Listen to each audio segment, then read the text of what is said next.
Welcome back to another 7 Deadly Sins origin video, and let's talk about if you should summon for Clotho. Now, obviously, this is going to be a personal decision.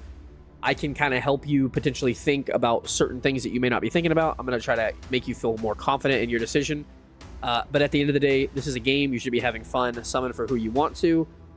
But there are obviously some nuances to that. And if you're a big fan of the IP, maybe you want to save for like a Merlin, a Bond. If you're free to play, it gets real dicey with how limited the currency is. So I'm just going to hopefully make you feel more confident with your decision. I just hit 500 subscribers. I really appreciate that. If you enjoy the content, like, comment, subscribe. We'll push to 600 now, hopefully. And let's get right into it.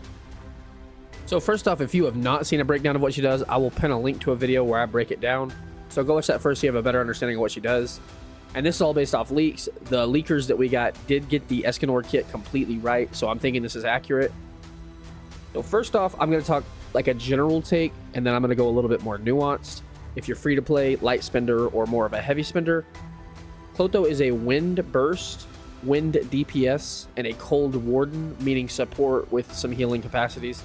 Right off the bat, that makes her very interesting. Obviously, the cold and wind team are not super meta right now, and she is going to bring these teams to the forefront and help these teams establish themselves going forward.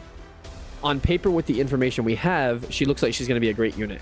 And OC characters are most likely always going to be very powerful because this is how you compensate for basically a no-hype character.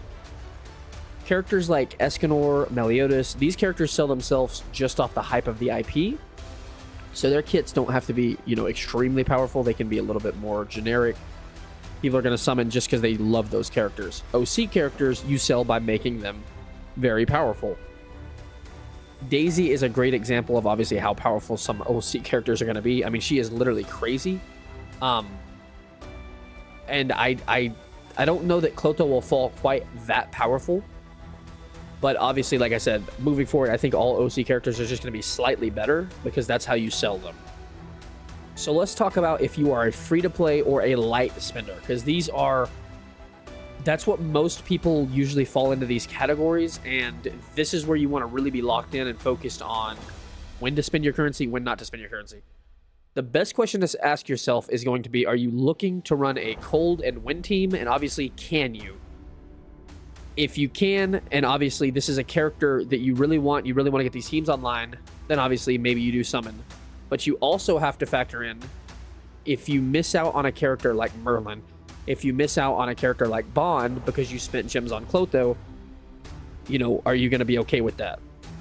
Free to play, especially with the amount of currency we are getting right now, it's very limited. So you have to be very wise how you spend it. The most important, the rule of thumb kind of with free to play is always to save for the big anniversaries. The game just launched, so we're not really going to be close to a big anniversary right now. That's a ways off. And obviously, that's easier said than done anyway. Most of the time, if you play games like that, you're going to get bored anyway, and you're going to move on. So you do need to still pick and choose and pick the right times. If you're really wanting to get your cold and ice team, or your cold and wind team online, then obviously this could be a really good character. If I was free to play, I would personally not spend currency on Clotho. I am a big fan of the IP, so I will get way more joy summoning for characters that I already have an established connection to from the show, obviously. But generally, if you don't care about potentially missing on a Merlin, missing on a Bond because your currency is limited, it's not going to be the end of the world for you, then this could be a really good character. Also, look at your box and just make sure you do have the capacity to run these teams. The wind and cold team are not currently super versatile, we'll say. There's very limited characters. You're going to need a Jericho, you're going to need an Elaine. Just certain characters that, you need to confirm that you even have to even make it make sense. Now, obviously, if you're a big spender, most likely you're going to be summoning anyway. This is a character, she's looking good on paper. This is all, based on the leaks, but I think this character is definitely worth summoning. I can confidently say I am going to summon. I don't spend a ton, but I'm not a light spender either, somewhere in the middle. I'm definitely going to throw some money into summons for her, but I'm definitely not going to go super crazy, because I'm going to make sure I have enough currency saved up for characters, like I said, that I care for, like Gother, Merlin, Bond. At the end of the day, look at your account, determine if you're able to use her well.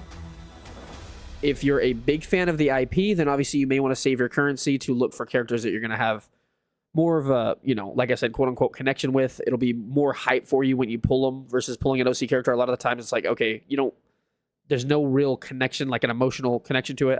It's kind of a weird way to put it, but if this is a team, like I said, that you want to get online, she looks really good for you. If she interests you, it's time to pull out the credit card. Just obviously remember, this is a game. You're supposed to be here having fun. And at the end of the day, you should do whatever the you want to do. Oh, yeah. Thanks for the 500 subscribers. We're now pushing to 600. If you enjoyed the content, always like, comment, and subscribe. And let me know, are you summoning for her? Because I'm very curious to see how much currency, how many people will be summoning on these OC characters.